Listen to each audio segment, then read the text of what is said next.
Starving for Darkness is brought to you by Rab Lighting. Go to rablightng.com/dark sky. Greg Eric, go there now, buddy. I will, and I have, and I am. Rab Lighting, 75 years in business. Now, you're talking dark sky, they have everything you need for it. They are the outdoor lighting leaders.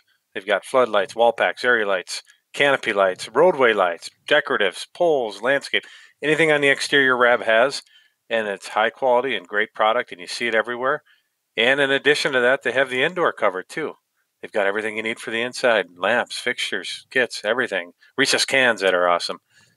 And then to top it all off, the best lighting control system in the business, Light Cloud. Easy to use, great interface, customers love it, the industry loves it. Check them out. That's right.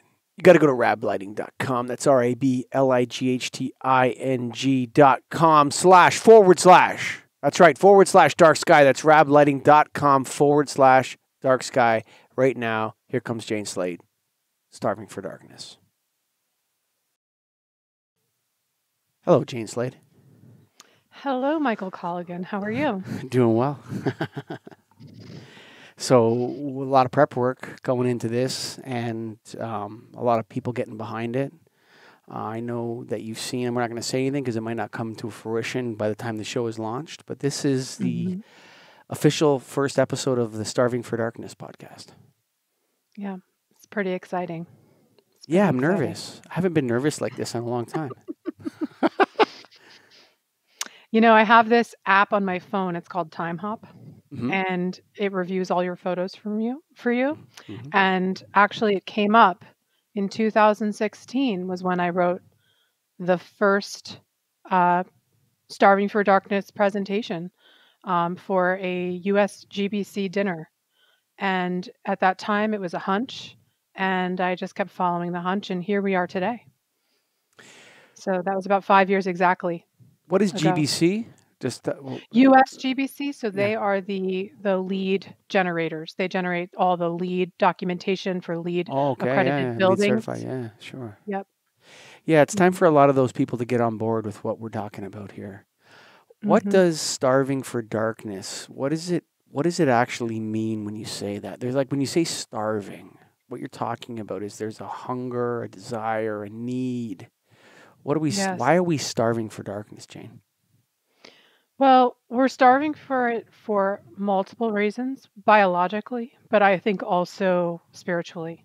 I think the fact that as humans, we are always on and the lights are always on in constant brightness, that this is causing a well-being issue for our hearts and heads. And but that is a subsidiary problem to what we're doing to wildlife. And actually wildlife, the whole natural daylight cycle is there and has always been there to basically make sure that the rhythm of life is consistent. It's where life evolved all the way around this natural daylight cycle.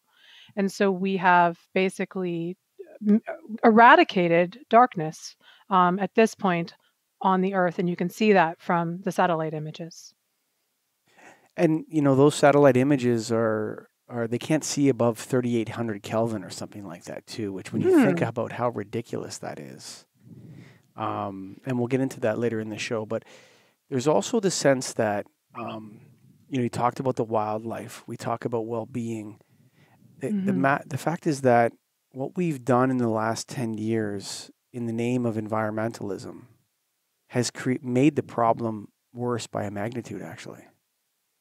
Absolutely. And that's why actually when we talk about efficiency, it really gets under my skin, because I think I was talking to people recently and I said, it's if you're at a buffet and it's all you can eat and you eat that food and you say to yourself, well, I've already eaten my food, I'm full, but it's free, I should get more food. Well, whether you eat that food or not, if you put it on your plate, it's still waste whether you eat it or not. Your body doesn't need it. So that's the whole thing with efficiency, is that more light, if you don't need it, is still waste. it's actually not more efficient. You're just using something you never needed in the first place. So efficiency has really gotten to us to a place where light doesn't matter, and we're just using it wherever we can get the credit for using it. And so the incentives have really driven us partly to this place of light pollution. And you know, the when you think about the organizations that are involved in incentives and drive incentives, the utilities, and then the DLC and these people, I think it's time for them to raise their hand and admit this. And for the industry first, right? The industry to first admit it, but I think it's not driven by the industry. I think the problem, we started to solve the problem in 2007, 2008. You started to see the emergence of dark sky approved outdoor lighting. There was a lot of talk about that. Shields were being put on wall packs, and then the LED lighting boom exploded everything. Hmm. And it would be really nice if the utilities and the other people that are rebate heavy, and I always call them bean counters, like the idea of mitigation, like mitigating your way out of anything, water shortages, energy shortages, climate change. Mitigation is not the solution. We need clean energy so we can use as much of it as we want to use, right? So the idea, I think the industry needs to raise its hand and say, we've really screwed something up. And the DLC needs to raise their hand and say, yes, every single outdoor lighting fixture on our QPL for the last 10 years is the wrong color. We're sorry. I mean, Yeah. it's the wrong color. Every single light fixture. And in fact, they encouraged 5,000K and 4,000K in their quest for lumens per watt and their dedication to lumens per watt. Right. I mean, that's a travesty. I mean, I like the people at DLC. I think they're good people. This is not a personal attack in any way, shape, or form. Mm-hmm. But we do as an industry need to reflect on that for a second, step back from it and say, this is a mistake. Do you agree with that? Yeah, absolutely. And I think color is a little tricky. I certainly think that blue color is tending to be more uh, triggering for wildlife because it's the blue dome of the sky, and mostly for most wildlife that will say, it's daytime. So if we're illuminating nighttime as it is daytime, that is not good. I have heard things such as actually amber light scatters more. So and so that is to say that we've kind of come to the conclusion that amber light is better, and it is in some cases, or more often than not, less triggering. But we don't have all the answers about color. And I mean, I'm certainly not wanting to specify any more 5,000K in the exterior. I think that's crazy. But I say all this to say that there's nothing to replace darkness, color aside, and that color is not an excuse for light at night. So we can make it better, and there's a lot of now installations happening with 2200 Kelvin, which is great. But even the story of Kelvin isn't the whole story. In fact, we're now going with spectral power distribution because that's more accurate down to the nanometer of light and wavelength. But color is tricky. But I think you're so right, Mike, that if we are not taking responsibility for our past mistakes, there's no way to educate people in how to do correct lighting in the future. And all of this focus on efficacy or efficiency is just not helping anything. And we're really just overlighting the planet. I got in trouble I got in a bit of trouble because I made some comments about something where people took it out of context, and, it was about change. And I said, we have to be careful with change. People throw that word around as if it's not benign. Benign change is a benign word. It has no Mhm. positive or negative connotation. It just means that something is different now because of an Mhm. action or whatever, right? Something is different today. And so we want to be careful that, when we make changes, that are we progressing down the path that we want to progress down? And in Mhm. 2014, everybody in this industry was more light, less energy, higher Kelvin temperature, everybody's happy. That was the position of the industry. I would say the formal position of the industry, actually. Yeah, absolutely. Yeah. You know, and as it happens, that's not necessarily good. And there's all manner of different problems that come that have become very. People knew this back then, and were like they were silenced. Actually, I'll say that they were. Hmm. It wasn't that they weren't listened to; it's that they were ignored. Actually. Yeah. In the quest for efficiency, which was in the name of environmentalism. Yeah. And that's where I take issue with change. If we're going to make a change, maybe we should look at incrementalism. Maybe we should look at understanding how things work from a holistic perspective. And then perhaps we should make sure, especially when we're providing basically the funds of the public, set out on electricity bills, the rate-based programs to pay for this. If we're going to spend everybody's money on this, then we want to be sure that the change is not going to have a whole bunch of unintended consequences that we're not aware of, and that didn't happen with the outdoor LED lighting boom. No, and I think as I understood it at the time, the crisis has been fossil fuels and global warming. And so when LEDs came along, it was this low hanging fruit to suddenly reduce the energy of buildings because you could easily cut it by 70% or more. And so that was the focus. And then we did that, and suddenly light was just cheap and you could put it anywhere. And in fact, in a lot of cases, we've ratcheted back up our energy use because LEDs are so cheap. So we actually didn't completely solve the first problem, and then we created a second problem, which came out of out of left field. We did not expect it. In fact, when we talk about previous light sources like high pressure sodium, we did not realize the benefit of that light source. If you've ever stood underneath a high pressure sodium fixture, I remember the first time I ever did, you look gray. There's absolutely no color rendering. It's just a small bandwidth of reddish orange light. And that did not trigger wildlife to the extent that LEDs do. So it was something that we really did not know was a benefit in our exterior light sources until we started to put almost full spectrum light outside with every color in that content. And suddenly we were triggering wildlife all over the place. And also because they were so cheap to run, we just never turned them off. There was no incentive to.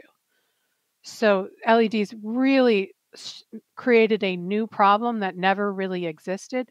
I mean, light pollution has been creeping up in the 20th century, sure.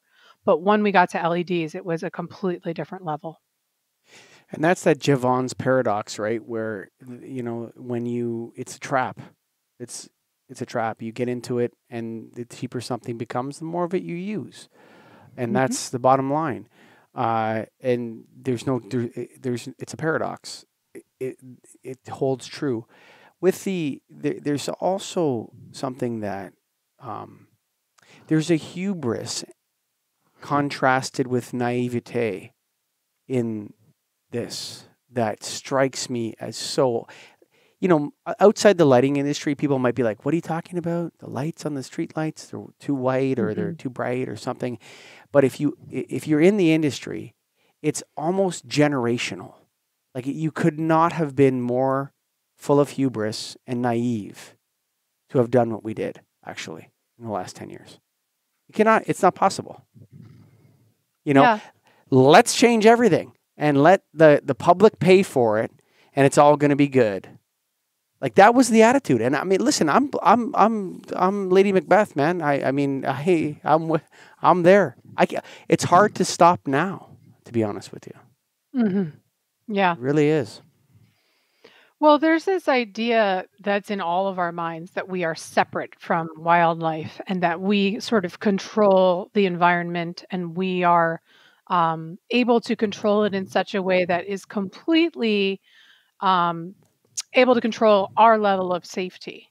So the way that we're doing that is now just illuminating exteriors at night as if it's daytime, because that's our waking state. That's our most safe state.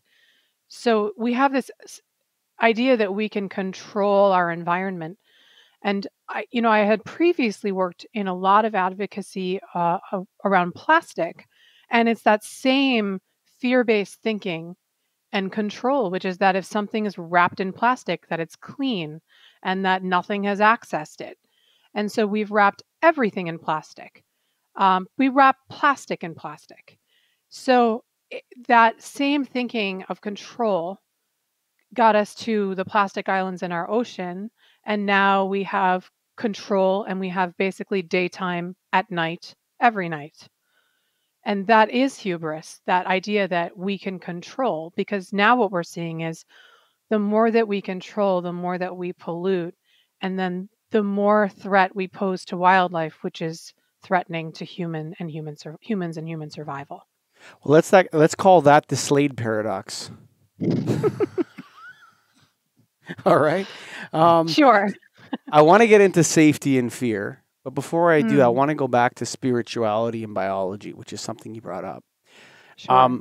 And I'm not a scientist. I sell light bulbs every day. That's what I do, and I do podcasts on lighting, and I'm quite honored actually to be speaking to you and to be the one to do what we're going to do, and it's going to be super exciting for our colleagues who listen to this. They're not fans or listeners; they're just colleagues that are interested in a very high level topic.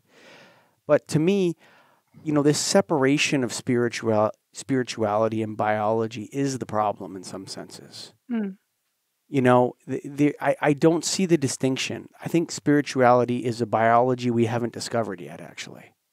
You know, that we don't understand. And so when people say spirituality, it's no different than, you know, if what's his name, Copernicus, going to the Pope and saying, "Sit down, big guy. I got something to tell you." What's that, Copernicus?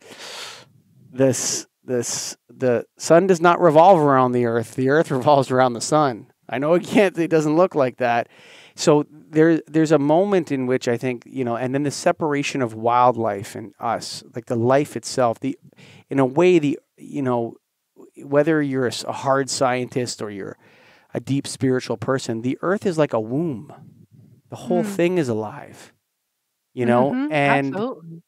yeah, there's like, whether it's the magma in the underneath the plates of that's like a blood for the earth in a way, right? If you study plate tectonics, or the way the ocean, the jet stream moves, and the weight of the ice on Greenland and all this kind of stuff, we look at this as if it's all technical, but I don't believe that. I think there's something else happening, and we all know it, and we deny it at our peril.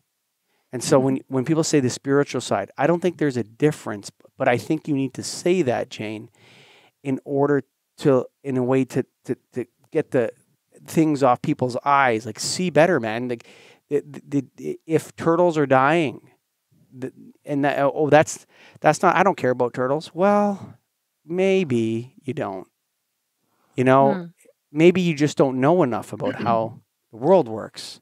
You know what I'm saying? If you knew. Right. And so how do I think part of this show is kind of for us to ask the people that we bring on the show to bring, and Dr. Lieberman was someone we spoke to on the Get a Grip on Lighting podcast, bring that spirituality into this, not as just in case you didn't know, but as a fundamental part of what we're trying to achieve on this planet. Is that crazy to say that? No, I think it's absolutely right. And I will say, for me, the number one issue regarding this podcast, the issue of light pollution, is that we are triggering wildlife and changing how the ecosystem interacts with itself. The interspecies interactions are changing because of light at night. That's the number one issue.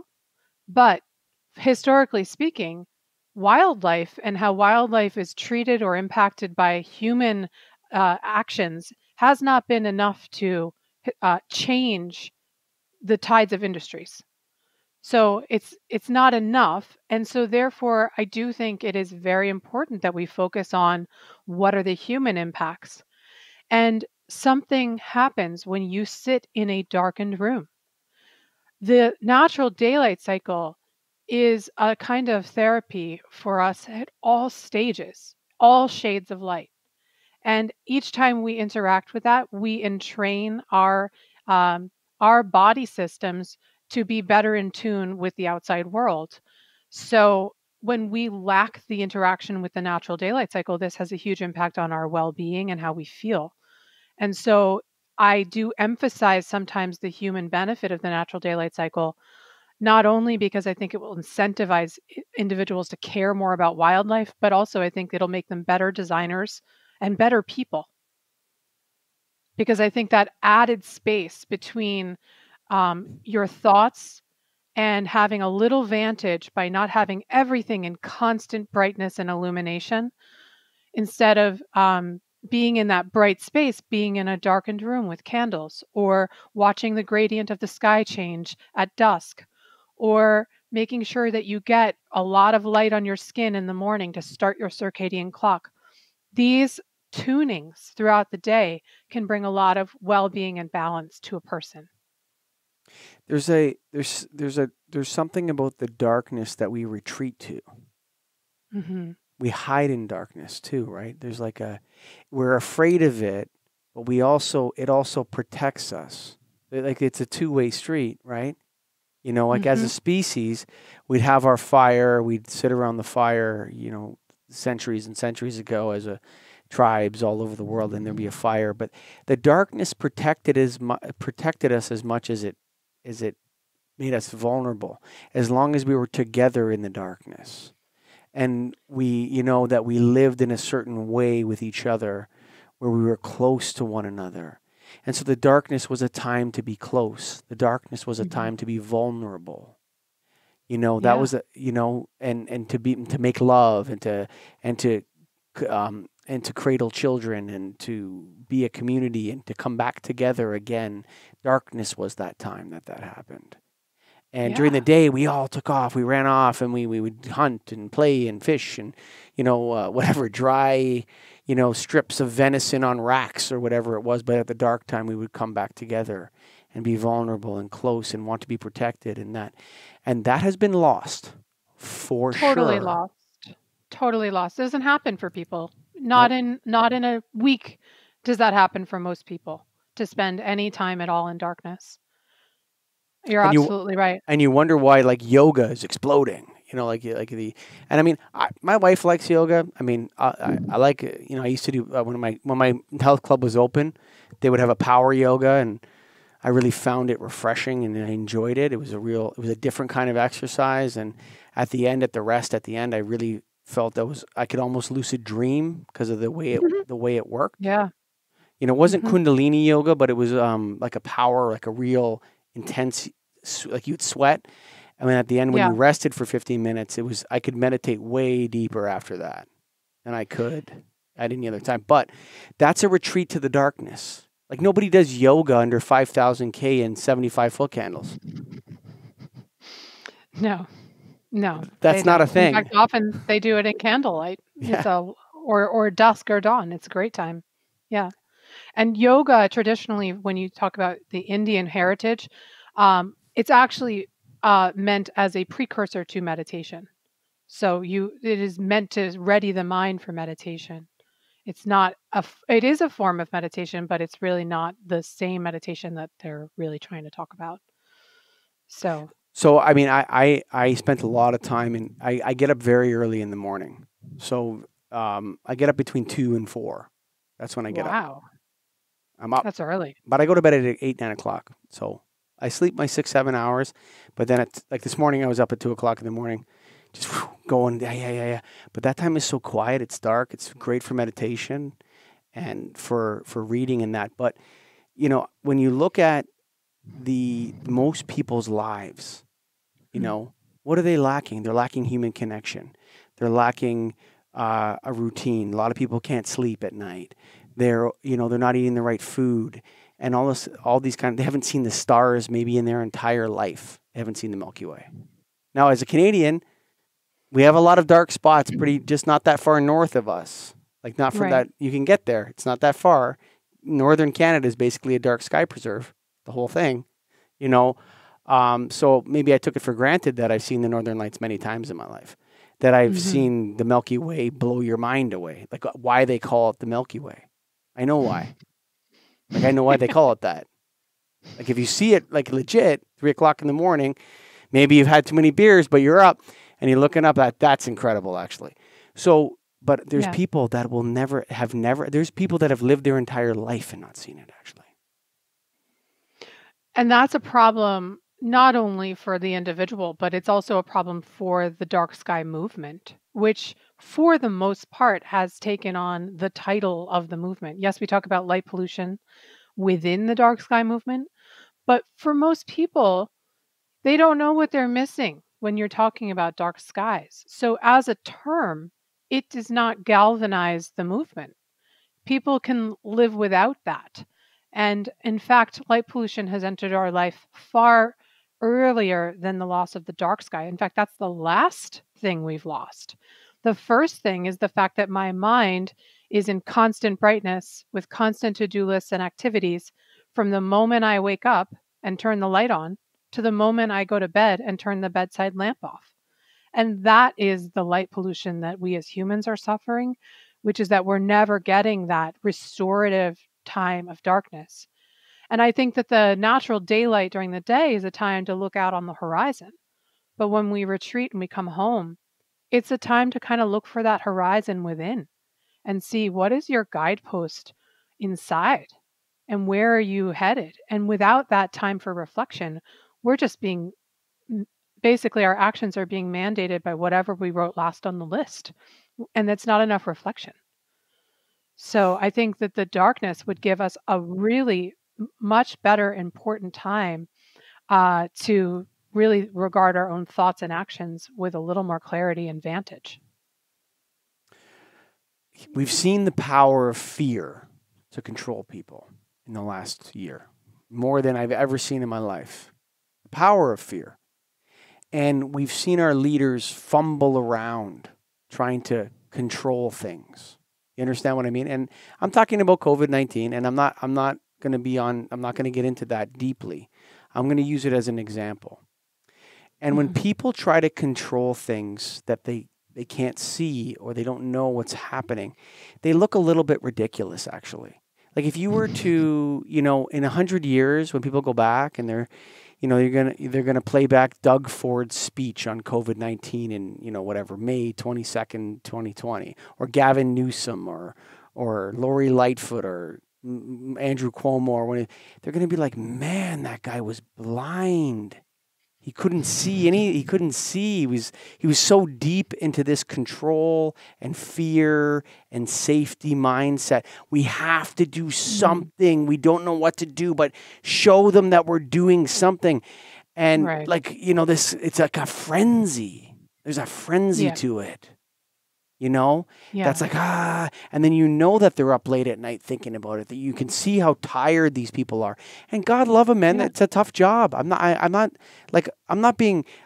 have specific criticisms, but I'm not attacking their humanity or who these people are. It's if they all could go back and say, do I want to be the governor of X state in 2020? Maybe they would say no, So, what do you do?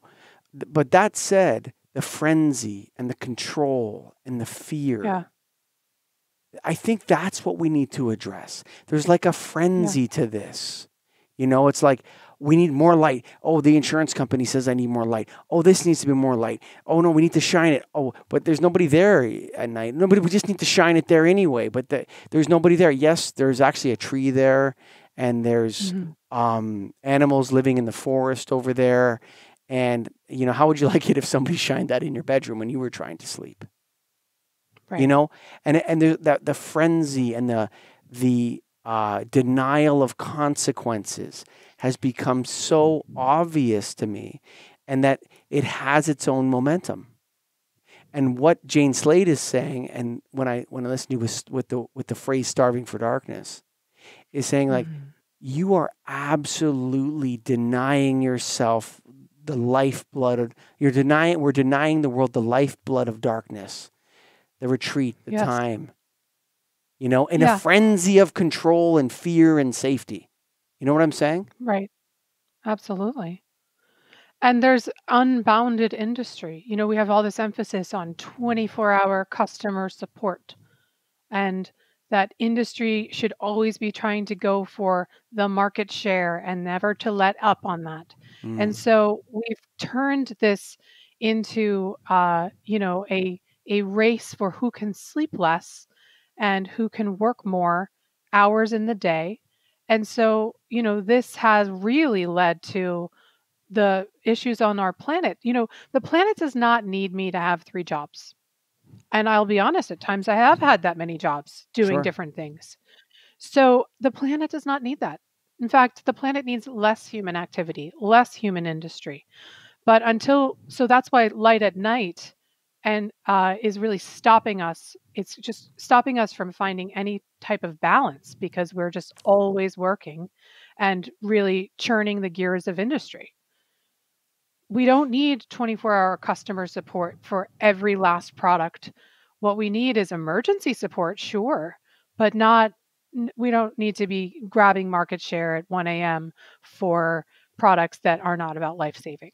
Not only that, though, but not only we do not need it, but it's actually ridiculous when you think about it. It's actually Yeah, ridiculous. it You is know, ridiculous. Let's just it, say that. it's ridiculous. Like, okay, so my wife, so I go to bed very early, and I get up very early, and then whatever happens, and my wife texts me this morning. She goes, "You're not gonna believe this." I'm like, "What's that?" I got a message from Facebook Marketplace at 2 a.m. to buy we're doing a renovation. We're selling some stuff on Facebook Marketplace. My wife has it up, and somebody, texted her, whatever, messaged her over the marketplace at 2 in the morning. And I thought to myself, there's a frenzy to our lifestyle that has taken over in my Mm, lifetime as an adult. It wasn't like yeah. this in 2001, actually. It was not like No. this. It's changed in my lifetime. And, you look at it like someone could be lying in bed beside their spouse, be texting their mother, looking for a hookup on Ashley Madison, and responding to a Facebook direct message while listening to a podcast. Like, think Yeah. about those things at 11 o'clock at night. You understand what I mean? That's a lot of Oh, yeah. stimulation.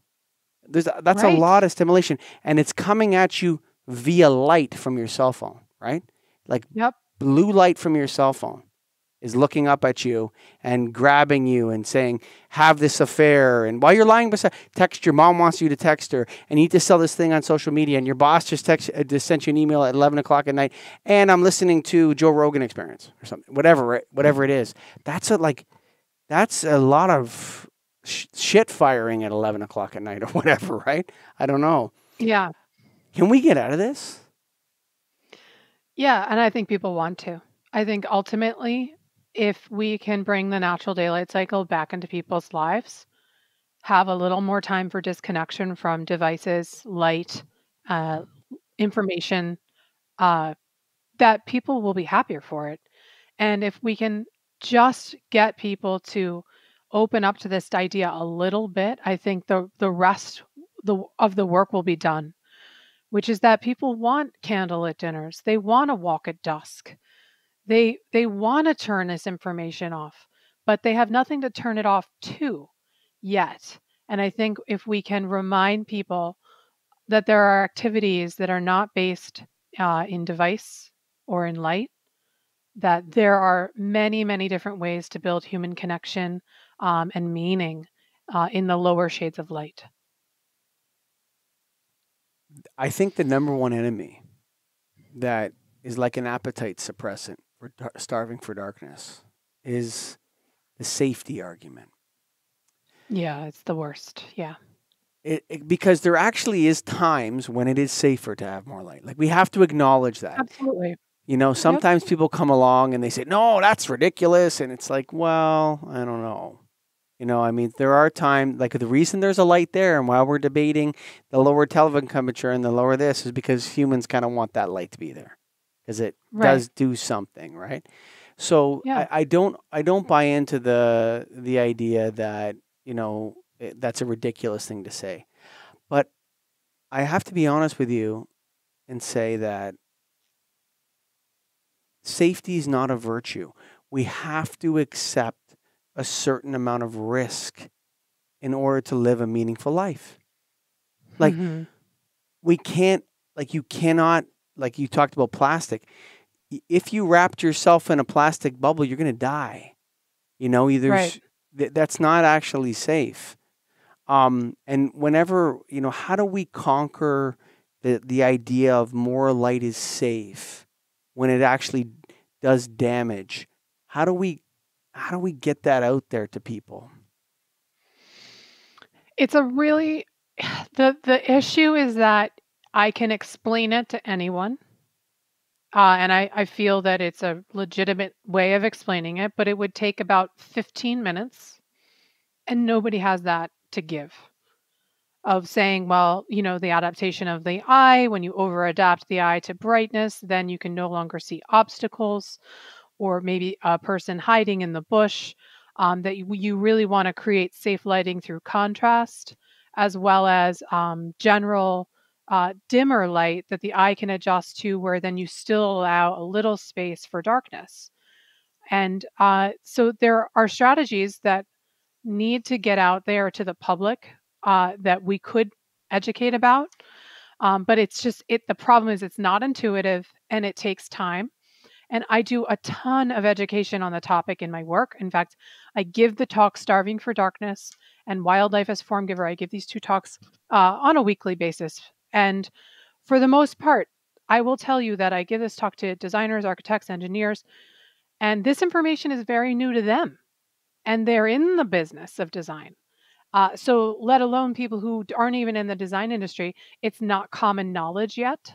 So, we have a long way to go in terms of educating the masses, because currently, right now, the public at large, this is just not high on the list of concerns. Light pollution, it doesn't elicit alarm. It's just, oh, a light, no big deal, turn it off. It's People don't realize to the extent that we've illuminated the planet at night and to the extent that it's impacting all species on the planet. It's just not considered. But if it were known through better educational practices, a deeper discussion across a wider audience, we could start to get this information across and then start to use light more selectively. And we would enjoy light more if we did. There's there's a when I was a kid, okay, we used to go to this cottage, and um, I don't know how old I was, maybe 7 or 10 or something like that, but maybe not quite 10. I was young, and I intrinsically associate that place with the taste of strawberries because we would go there at the end of June, and my Mm, mom would say it's strawberry season, and you couldn't really get strawberries in 1985 all year round. Right? You could maybe my mom wouldn't buy them for $15 or whatever it was, right? You'd wait till they grew in Ontario, right? hmm. And now you have strawberries all the time. Yeah. The strawberry festival has no meaning. Yeah. I know. I know. The peach festival. Why would they have a peach festival? You can buy peaches all the time. Right. Like some things don't make sense to people, right? Anymore because there'd be a strawberry festival in this place and you'd go there and everyone would go pick strawberries and then my mom would make jam and I eat so many strawberries, I'd be sick, I'd be covered in strawberries. And I remember the smell of the strawberries. I remember the smell of the field. I remember touching them and picking them and everything. And there was the absence of strawberries that, Right. Which that, is key. yes, that allowed for the celebration, right? Yeah. So Yeah. that absence, that rhythm to life was there. It was intact. And now, there's an expectation in America and Canada and these rich countries that we should have anything we want anytime we want. Yep. Even if we have to fly it from, Chile or in a plane, Mm. and that is at, whatever temperature to keep the strawberries perfect, and it lands and it's just in time inventory and it's right to your door delivery. Yeah. Here's your strawberries, and they're like, they're rot in the fridge. You understand what I mean? I mean, Yeah. there's something to it when you there's you can't enjoy it if you don't have these contrasts. Things are enjoyed through contrast. That's what makes them Right. enjoyable. Is their absence, and then you have it back again. So I think you're right when you say the number one challenge is that people don't know what they're missing, actually. Yeah. They don't. They no longer remember. In fact, we've replaced all the lights in the sky, the stars, with lights all around us that mean nothing. And Mhm. so I think, my dream is that on the winter solstice, we'll all turn off the lights and remember. I'd like to start that. We have like the darkest night of the year in the northern hemisphere. We all keep the lights out, and just a moment to remember. And I think moments like that could actually help to bring the education that's needed to most people. In 2003, August 2003, there was a blackout in all of I Ontario, remember. Michigan, and Ohio. Do you remember that? For 3 days. Yeah. Yeah. I don't know. I remember my wife was pregnant with my first daughter. And I remember us talking. I remember vividly because I remember us talking like, what if you go into labor while and they were like, oh yeah, they have generators at the hospital. Everything's okay. Mm. They've prepared for that, so it's okay. And people gave birth before without hospitals, so Right. maybe it'd be Yeah. okay. Yeah. And by the way, my fourth daughter was born at home in the bathtub. My fourth child, my third daughter, was Mhm. born at home in the bathtub. So you can do it. Wow. I'm not saying anything to the ladies out there. You guys do your thing. But there was a party in Toronto, and there wasn't a whole bunch of crime, actually. People were setting Mm. up batteries and playing, music on the street and partying and having a good time. And you could see the stars. Like, it was unbelievable, actually. I know it was one night that Mhm. was particularly beautiful. I'll never forget it. And we were walking. I was walking with my wife. She's big and pregnant. And we're walking down the street. And I'm like, this is crazy. This is not Toronto. I remember it. That's a moment I remember. And it's like, this is Yeah. this is for the wilderness. But it actually isn't. Those stars look down on Toronto as much as they look down on forests in northern Canada. Yeah. They're just blinded by the light. Yep. Absolutely. People just don't know anymore. Yeah. Mike, I have a surprise for you. What's that? Do you remember this? Yeah, I do. Hmm. I have to tell you this story because this got sent to my. This is a book for all the listeners. This is a book that I received in the mail, but it was sent to our headquarters in Sandwich, Massachusetts. So I did not get this for a long time after. And I opened it up, and it's this children's book which says there's no such thing as a dragon. That's the title. Best And there's a children's book. post-it on it, unsigned post-it. It says, Jane, light pollution is the dragon everyone is ignoring. I was so confused because I was very moved by whomever had sent this. But I had no idea who because it had been so long. And I even saved this as the clue, which this is the envelope that the Oh yeah. book was sent in.